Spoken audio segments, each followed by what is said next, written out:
Assalamualaikum warahmatullahi wabarakatuh. Assalamualaikum warahmatullahi wabarakatuh. Halo pemirsa setia Sultan TV dimanapun Anda berada. Kembali lagi bersama saya Raudloh Rida dalam dialog bincang hari ini. Pemirsa, Hari Batik Nasional kembali dirayakan dengan semangat nih oleh masyarakat Indonesia. Tepatnya pada hari ini 2 Oktober 2024. Batik merupakan salah satu warisan budaya Indonesia yang kaya akan makna dan juga keindahan. Menjadi pusat perhatian dalam rangka memperingati hari istimewa ini, menggunakan batik bukan hanya tentang kenyamanan, tetapi ini juga berarti tentang melestarikan warisan bangsa kita. Lalu, bagaimana upaya yang dapat kita lakukan untuk melestarikan batik dan juga merawat identitas budaya? Saat ini, di studio Sultan TV telah hadir narasumber kita, Bu Saroh yang merupakan pimpinan PT Canting Pradana. Mari kita sapa terlebih dahulu. Assalamualaikum Ibu. Waalaikumsalam warahmatullahi wabarakatuh. Apa kabar Bu? Alhamdulillah baik. Alhamdulillah baik ya, dan tentunya Bu terima kasih Iya, sudah sama-sama. berkenan datang nih Bu ke Sultan TV. Iya, sama-sama. Pasti hari ini nih karena hari batik ya Bu ya. Betul. Dan Ibu juga selaku owner batik ya, yang ini cukup Betul. terkenal juga nih pemirsa karena mengangkat batik daerah, khususnya batik yang berada di Lebak. Betul Iya, ya Bu ya? betul. Wah, tentunya ini juga merupakan satu kebanggaan nih kita bisa berbincang hari ini Bu. Siap. Ini kali pertama atau udah sering nih Bu sebelumnya? Udah pernah? Sudah pernah sama TVRI. Oke. Sama Trans 7. Wow, jadi banyak banget ya berbincang-bincang alhamdulillah, tentang betul. batik ini. Makanya Betul. hari ini kita akan ngobrol lebih banyak lagi Iya, Bu. siap. Nah, salah satunya nih ngomong-ngomong tentang Hari Batik ya Bu ya. Iya, Ini kan batik merupakan salah satu warisan budaya yang patut kita banggakan. Betul. Makna batik nih Bu, bagi Ibu dalam konteks identitas budaya seperti apa nih Bu?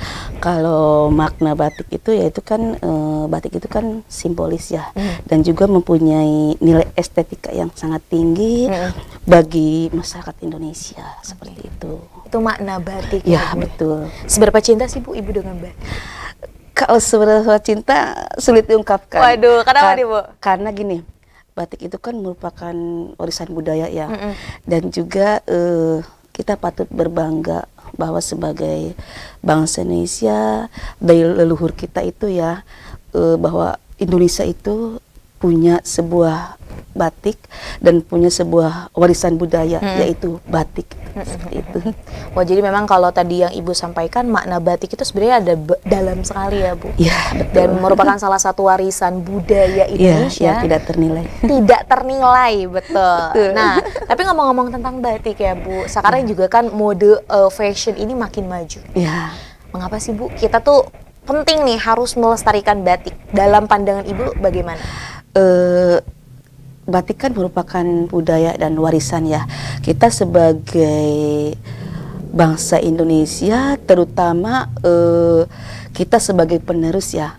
Apalagi nih sekarang nih batik itu tidak hanya sebuah kain, tapi batik itu kan sudah di banyak ya, seperti ke fashion, terus ke semua kayak jadikan baju, dan bahkan istilahnya tidak hanya karena mereka tahu itu bahwa batik itu identik hanya dipakai sama kaum yang sudah tua saja, tua seperti biasanya itu begitu. ya. Iya, Tapi kan berharap itu sekarang kan kaum milenial kan ya, harus Gen Z. Nah, itu mereka sebenarnya udah pakai begitu keren banget gitu, seperti itu, dan melalui dengan kayak fashion show ataupun pameran-pameran gitu kan, seperti itu kita membudayakannya, melestarikannya. Iya, kalau nggak ada yang melestarikannya, Betul. siapa lagi ya Bu Ya, ya? betul. Kita mikirin generasi masa depan juga, masa Ya. sih gitu, nggak tahu nih. Salah satu warisan budaya yang dimiliki Indonesia yaitu batik. Ya, betul. Dan menariknya ya Bu, memang kadang tuh orang-orang tuh stigmanya kalau pakai batik katanya orang tua. Iya, bilangnya kuno, Bilangnya kuno. ataupun kolot.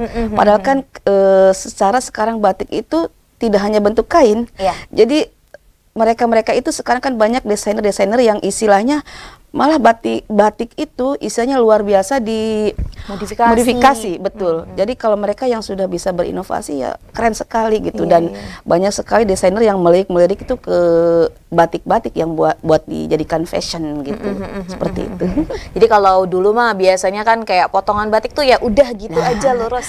Sekarang mah memang kita juga ada yang dijadiin kardigan atau lain-lainnya yang akhirnya ini lebih apa ya? Lebih buat menarik bagi generasi-generasi mungkin yang fashionable. Ya, jadinya makin fashionable. Ya, betul. Tapi Ibu kan sudah terjun di dunia perbatikan lah gitu ya, ibaratnya menjadi seorang pengrajin batik saat ini gitu ya Bu ya. Ini di era modern, tentu ada tantangan. Apa sih Bu yang biasanya Ibu rasakan? Kalau tantangan sih gini ya, karena tadinya tuh mereka berpikir bahwa batik itu kuno ya, istilahnya tidak hanya untuk kaum yang bukan hanya untuk milenial ya. Jadi tantangannya itu sangat luar biasa, besar sekali kita untuk mempromosikan atau mengedukasikan gitu ke masyarakat, apalagi ke kayak semacam sekarang kan gen gitu kan ya, ke milenial gitu kan. Bagaimana nih batik itu supaya istilahnya sampai bisa mendunia ataupun sampai ke internasional. Ya mungkin mereka tuh dengan mengedukasikan dengan cara kita ke fashion ya seperti itu. Jadi itu ya tantangannya sangat luar biasa. Tantangannya adalah bagaimana kita bisa beradaptasi dengan kemajuan teknologi. Dan tentu tantangan itu sebenarnya bisa jadi peluang ya sih. Ya betul. Ya peluang jadi tantangan itu jadikan peluang itu, jadi peluangnya itu kita bisa mengajak kaum istilahnya anak-anak muda untuk berkreasi, berinovasi dari sebuah kain batik menjadi sebuah karya yang sangat luar biasa. Oke, jadi dari selembar atau sehelai kain ya Bu ya, itu tuh bisa penuh makna nih ya pemirsa. Kalau misalnya itu udah ada dijadikan batik salah satunya, belum lagi memang kalau di batik itu biasanya suka banyak makna-makna ya Bu, betul nggak Bu? Jadi gini, setiap batik itu ya kita itu jadi semua punya filosofi. Jadi misalnya gini, kita bikin motif seperti itu kita ada filosofinya. Jadi kenapa ada filosofinya itu jadi biar orang lain tuh tahu gitu. Jadi ini tuh batik itu dipakai buat apa gitu kan. Terus filosofi itu, dan setelah kita buat filosofi kita itu hak patenkan gitu. Karena kan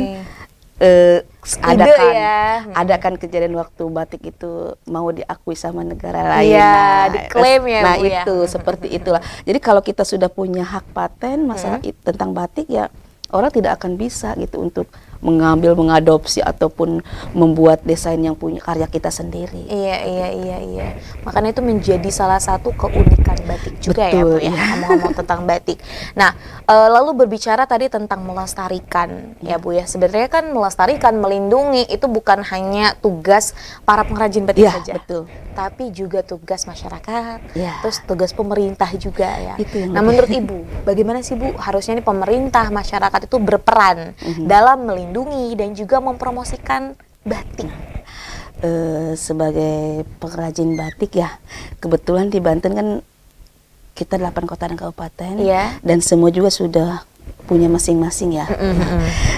Saya sebagai pengrajin batik yang ada di Kabupaten Lebak, kebetulan motif-motif kita itu sudah sama pemerintah itu sudah dihak patenkan gitu. Jadi orang walaupun pengen meniru ataupun mengadopsi itu tidak bisa, nanti kita bisa diklaim gitu. Tindak hukum juga ada, ya betul, ada semacam seperti itu. Jadi peran pemerintah itu emang sangat luar biasa. Bagaimana jangan sampai kita sebagai pengrajin itu hanya bisa membuat aja, tapi setelah dibuat nanti mereka dengan keunikan kita punya pribadi sendiri, nanti mereka akan mengadopsi gitu kan.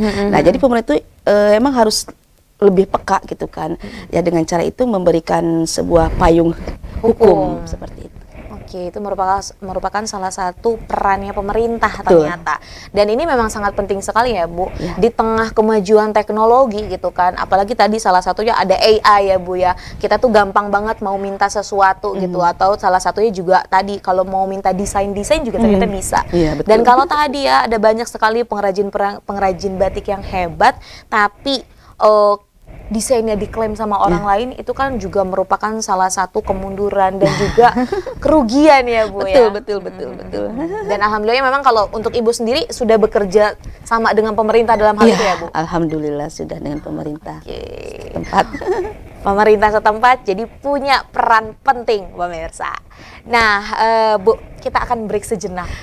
Dan kita akan kembali sesaat lagi pemirsa, masih akan banyak hal yang kita kupas tuntas. Maka dari itu jangan kemana-mana, tetap bersama kami di Bincang hari ini.